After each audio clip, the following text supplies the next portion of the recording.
হচ্ছে একটা গ্রাম্য একটা পলিটিক্স দেখাই। বিস্তর মাঠ, সব সমতল ভূমি। এখানটায় বর্ষাকালে হচ্ছে আপনার পানি জমে। এই এক ভদ্রলোক একটা পুকুরের মতন কাটছে, এই একটা কাটছে, এই একটা কাটছে। এখানে বেনিফিট হচ্ছে মানে তার জমি কম,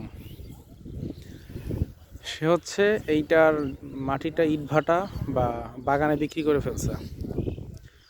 যেহেতু সে চাষবাস করতে পারতেছে না, এখানে বর্ষাকালে একটা বিল, কইয়ের বিল। এটা হচ্ছে আপনার ওই বর্ষাকালে এত পানি থাকে যেখানে এখানে ঢোকা মুশকিল।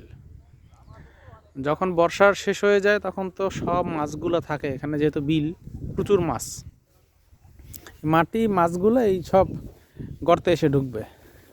তাহলে সে দুইটাভাবে লাভবান হইল। এখন সমসাময়িক মাটি বিক্রি করলো, আর সেকেন্ড অফ অল সে এখান থেকে ওই যে মাছের একটা বন্দোবস্ত হবে বর্ষার পরে। ওই একটা বেকু মাটি কাটতেছে, মানে বিলের ভিতরে ছোট ছোট পরিকল্পনা হচ্ছে। কিন্তু এখানে তো বিপদ আপদ ঘটতে পারে, যেহেতু বিশাল বিল, মানুষ আসবে, অনেকে তো বিলে মাছ ধরতে আসে, তখন সে এত বড় গর্তে পড়ে গেলে তা তো জীবন নাশের হয়ে দাঁড়ায়। হচ্ছে আবার আখের জমি।